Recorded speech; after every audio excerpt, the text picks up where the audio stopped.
இன்றைக்கி கடவுள் நம்மளுக்கு கொடுத்துருக்க வசனம் ரூத்தின் புத்தகம் 2:10. அப்பொழுது அவள் தரையிலே முகங்குப்புற விழுந்து வணங்கி, நான் அந்நிய தேசத்தாளாய் இருக்க நீர் என்னை விசாரிக்கும்படி எனக்கு எதினாலே உம்முடைய கண்களில் தயை கிடைத்தது என்றாள். இந்த வசனத்தை கொண்டு கடவுள் நம்மகிட்ட என்ன சொல்கிறத பார்ப்போம். ரூத் எல்லாத்தையும் இழந்து அடுத்த வேளை சாப்பாட்டுக்கு வழி இல்லாமல், தங்குறதுக்கு இடம் இல்லாமல், என்ன செய்ய போகிறோம்னு எந்தவித ஐடியா இல்லாமல் இருக்கும்போது போவாஸோட வயல் நிலத்துக்கு போகிறா. அங்கே போவாஸ் ரூத்தை பார்த்து யார், எங்கேருந்து வந்திருக்கா எல்லாமே விசாரித்து அவளுக்கு இறக்கப்பட்டு, நீயும் என்னோட வேலையாட்கள் கூடவே இருந்து வேலையை பாரு, உனக்கு சாப்பாடும் தண்ணீரும் இங்கே உனக்கு கிடைக்கும்னு சொல்லிடுறான். அதை கேட்ட ரூத் முதல்ல அவளுக்கு சந்தோஷமாக இருந்தனால தான் போவாஸ் காலில் விழுந்து வணங்குறா. ஆனால் அதுக்கப்புறம் என்ன கேட்குறா? எதனாலே உம்முடைய கண்களில் எனக்கு இரக்கம் கிடைத்ததுன்னு கேட்குறா. ஏன்னா அவள் சகலத்தையும் இழந்தவ.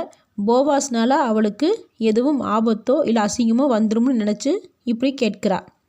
அதுக்கப்புறம் போவாஸ், நீ யார், எங்கேருந்து வந்திருக்க, உன்னுடைய குணம் என்னது எல்லாத்தையும் விசாரிச்சிட்டேன்னு சொல்கிறான். அதுக்கப்புறம் அவள் வேலை செய்ய ஆரம்பிக்கிறா. சரி, நாம் ரூத்தோட நிலைமையில் இருந்தால் என்ன செய்வோம்? ஏதோ ஒரு வேலை கிடைச்சா போதும்னு யோசிப்போம். அதில் ஆபத்து இருக்குதான்னு யோசிக்கிறது இல்லை. ரூத் அந்த நிலைமையிலும் அவளோட மானத்தை பற்றியும் தன்மானத்தை பற்றியும் யோசிக்கிறா. ரூத்தை போல் நாமளும் நமக்கு ஒரு வேலை கிடைக்கும் போது முதல்ல நம்ம சந்தோஷப்பட்டாலும் அதில் ஆபத்து இருக்குதா, நஷ்டம் இருக்குதான்னு தீர விசாரிச்சுட்டு அப்புறம் அதை தேர்ந்தெடுக்கணும்.